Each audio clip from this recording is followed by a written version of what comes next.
It's DJ Q to take over, and we're having a day of discussion talking about all the protests and everything that's going on around the country. So we definitely want people in position of power and that know what's going on the front lines. And I am proud and pleased to say I have on my phone lines right now Christopher 2X, the executive director of Game Changers Foundation. And I want to talk to him today about what's been going on in the city, and is this something that, unfortunately, due to these recent cases that have happened around the country and the world has seen globally, is this what we need for change? This is what we are using for change right here out of Louisville, Kentucky. And the spotlight is on Louisville, especially dealing with Breonna Taylor and just the injustice and police brutality that's been going on within our own force of the LMPD. And Christopher 2X is our community activist and, once again, the executive director of Game Changers. You're most certainly welcome, Q, and it's an honor always to talk to you. And kudos for the fantastic work you do to engage voices, young, old alike, for the betterment of community, and also as it relates to talking about serious issues like this. Yes. You know, you've been down on the front lines. I've been seeing you on the news stories. I've been seeing you and know that you're heavily involved in the community, especially when it comes to a lot of injustices that have been going on. There's been a lot of gun violence. There's been all types of things happening here in Louisville. And now that the spotlight is on Louisville even more, I think it's important because a lot of times our story doesn't get told. You've had a platform, you have a voice, and you've used that voice. I know the Washington Post just recently did a story on you and your daughter. Do you want to talk about that at all? Yeah, we can. So going into 18 years now, brother, the public advocacy as it relates to peace and justice efforts, in the eloquent way you just put it, has had multiple faces connected to it, as far as street violence as it relates to issues with injustice issues, police-involved shootings, abuse cases, things like that. And that Washington Post piece that came out on Monday, it was a front-page profile on myself and my daughter, Heaven, and it kind of encapsulated, Q, the kind of world that we're struggling with, especially as it relates to urban areas, with now the unrest, the use of force in police cases, equally the ongoing street violence situations in neighborhoods, and, of course, that 1,000-pound gorilla, COVID-19. And that's what that storyline encapsulates, kind of me juggling in those worlds right now. And then it really talks in a more personal way about my daughter being infected by the COVID-19 disease and the coronavirus, and talked about really her eagerness to get out there and be a part of supporting Breonna Taylor's family in regards to her unfortunate loss. I've been with that family when they requested my presence the day after the shooting on March 13th. They contacted me on Saturday, March the 14th, took me over to her apartment to see the devastation on Sunday the 15th of March. And it was really a sight to see, with the amount of entrance bullet hits that it was taken all through that house. And unfortunately, you could also see some of the impactful effects of what happened in there that night to Kenneth Walker and Breonna Taylor.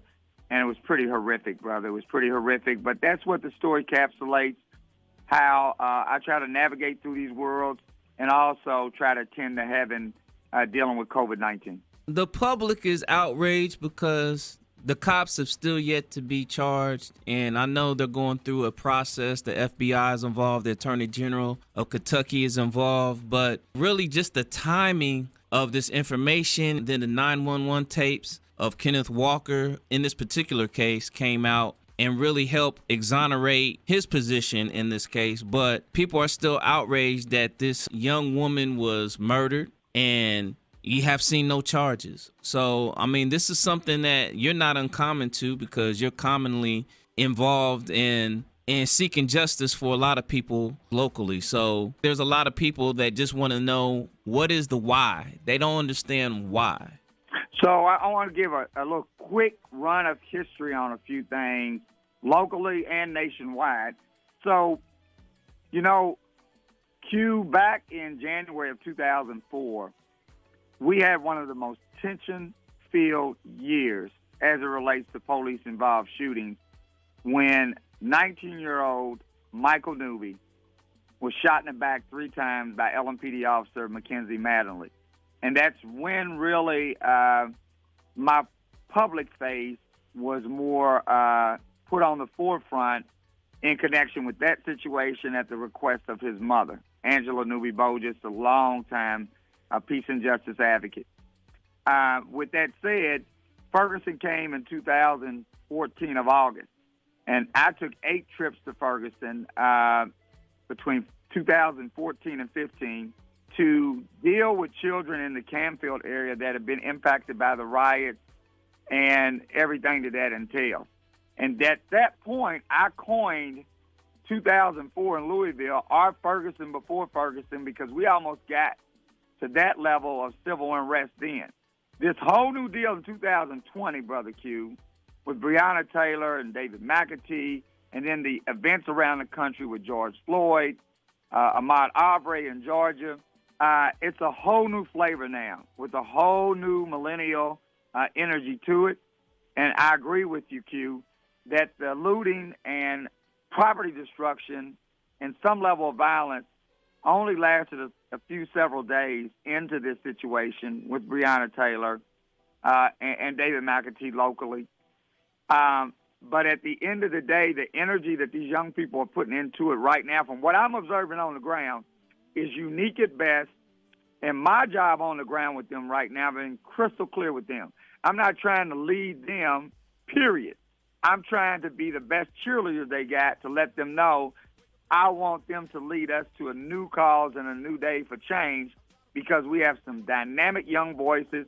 And I think a person like myself that has 18 years into blood, sweat, and tears of dealing with these issues should give his all to the young voices that are emerging, and I call them young emerging leaders, to lead the forefront for the cause, especially for Breonna Taylor's case, to get justice. And as it related to those officers, we're monitoring the federal level involvement in this, and also the state level with Attorney General Daniel Cameron and what decision he's going to have to make as it relates to charging or not in this case on the state level. But I feel, and I can say this with some level of hope, I feel that the federal case might bear fruit to some kind of remedy for the Taylor family that the community at least might be pleased with. I think the feds are going to take this seriously. I think at the end of the day, the feds could even charge out of this, but we'll see how it goes. Well, one thing that I'm seeing during this time, a lot of corporate companies are stepping up to the plate. Some people are funding some of our urban organizations that are resources, but at the same time, they're asking, what can we do? And having the conversation starts to knock down walls and open up doors. So, because, what's happening is if you don't have the conversation, like they say, if you're silent, you're compliant. So if you're not doing anything or having the conversation at all, it kind of almost draws the line on where you stand. If you're not doing anything at all, people are going to say, hey, man, what are you doing for change? And if we look back 18 months from now and you didn't do anything for change or stand up and say, hey, this isn't right, you look really bad on the global view, you know what I'm saying, aside from what you're going to feel internally and what's going on locally. I totally agree with you, brother. And one thing that I've been doing, especially over the course of the last couple of weeks, on the ground, and which we call Ground Zero here in Louisville, Kentucky, which is in downtown Louisville at Jefferson Square Park. Some people call that Injustice Park now. But the bottom line is, I've been telling a lot of the young ones that we can definitely go through these, what I describe as expressional exercises, which that also is AKA protest. But at the end of the day, we better be ready and willing to understand the next phase of this, or even weaved into the phase of the expressional exercises, as I put it, we need to be ready to take assignments. Assignments can come in multiple ways. Because you're right, Brother Q. You look back 18 months from now, moving forward, and if nobody has took on an assignment for change, then the expressional exercise of protest, if you will, was nice, but at the end of the day, at some point, they won't be the same anymore, and the assignments will actually be more meaningful for change, because that's what the powers that be is going to be looking for. Did they take on an assignment for change at the same time that they were expressing themselves? With change comes pain, because a lot of people don't like change. And so I know we have the upcoming primary here in Kentucky, June 23rd. People need to get out. They need to vote. But at the same time, outside of voting, there's still going to be racism. There's still going to be places where you work where people are going to hold their ideologies and feelings towards race and its issues. So, how do we break that wall down? With Game Changers, tell us about Game Changers, the foundation, and what you're fighting against every day and your ultimate goal with Game Changers. Right. So I appreciate that. And if anybody that's listening to this conversation would like to learn more about Game Changers, you can go to 2 and an X, a number 2 and an X, Game Changers with the S.org. 2xgamechangers.org. And as far as Game Changers goes, Brother Q, the bottom line with this organization, and I've been a part of many campaigns over an 18-year time frame, and, of course, partnering with you all at the radio station for many things over the years, and I am so much in gratitude for that relationship, and still it's just like being with family.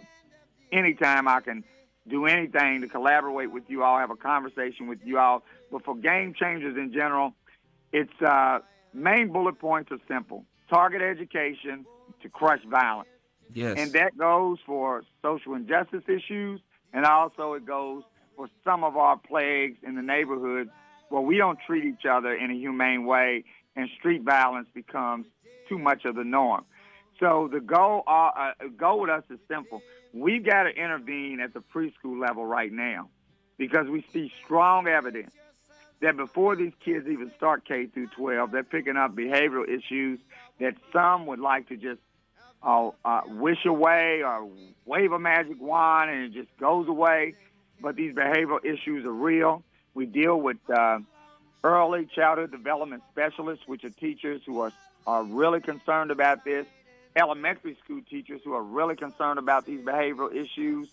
And what we got to do is now tackle it early on, really early on. Even when we used to think 10 years ago, brother, that you really tackle this at maybe the 8th grade level in the high school and try to, reverse that whole deal to not allow somebody to become part of the negative cesspool that leads to the issues that cause problems, especially for young people. With that said, though, as far as the injustice thing, I'm going to wrap up on that. What Game Changers is about is the peace and justice efforts that I've been a part of all these years, and actually grasping that challenge to create and at least encourage new leaders on the forefront, Brother Q, to take on this challenge. Because guess what? All this energy you're seeing, it didn't come by a snap of a finger, brother.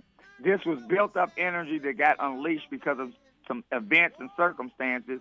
And so, as far as Game Changer is concerned, what we want to do is definitely promote, encourage, and do anything we can to link and connect to new emerging leaders and support them. Well, I definitely understand, and I get the aggression. I get the passion. I have those same feelings that a lot of these protesters have out there on the front lines. But we just ultimately want to see change, but we also want to know that there's a plan moving forward to help move forward with change. I totally agree, brother. Yes. You got an ally on that side, brother. And I'm telling you, a lot of the young voices who are eager for change and eager to be leaders, y'all got to take assignments and y'all got to start creating assignments. Now, some of them are doing it, Q, but it's got to come 10 times fold bigger as we move forward. And you know what? I got to say this.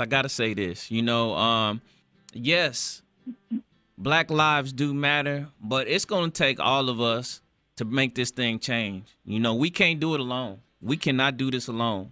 And I know. I'm glad you raised that question because we did not talk about that as we end kind of our conversation here because of time. But the bottom line is that's some of the new energy that I was talking about in the introduction. The amount of individuals from the white community, Hispanic community, and other communities that are coming out, African immigrant community, and I can keep on naming them, Right. that are coming out in droves as it relates to a predominantly black issue in connection with law enforcement is simply amazing at best, and it's a new time frame for the millennials. But again, you're right, Q. They better seize on this moment to push themselves into more of a change through collaboration and dialogue to keep this thing moving forward well into the future. Yeah, because we all got to get along. We all have to get along, and we all got to want to see change for the better. At the end of the day, the goal is equality. The goal is justice. The goal is peace. So yeah, and you know what, Q? That's kind of really my wrap-up point. There you go. One thing about Game Changers is that and I've been telling young people this again back on ground zero, not to be too redundant, that at the end of the day, the goal better be to create better, habitable environments for these children to thrive in a safe way and to coexist better. It ain't about having a lovey-dovey relationship with law enforcement or any other group.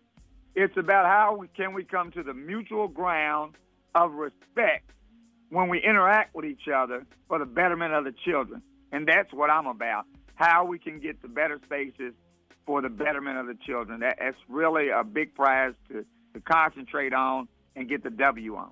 Well, Brother 2X, I appreciate you for calling in today. I appreciate your words of wisdom and your movement. You know, you're not just talking about it, you are about it. So thank you for what you're doing out here, being on the front lines. And we definitely want to keep these phone lines open, these airwaves open to the people that want to see change. And we are going to be the change. This day of discussion is all about seeing justice for those that have been done wrong. And we want the world to know that Alpha Media stands behind this. Well, you guys are great, and I'll end on this. That's what Game Changers really encapsulate.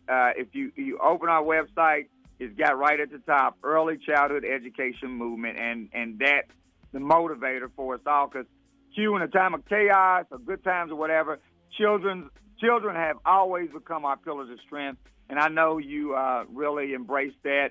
You're about that, and thank you so much, my brother. I appreciate your time this morning. Make sure you keep it tuned and locked. You can get more information online at hiphopb965.com. Brother 2X, thank you. Thank you. It's a day of discussion with Louisville's B96.5.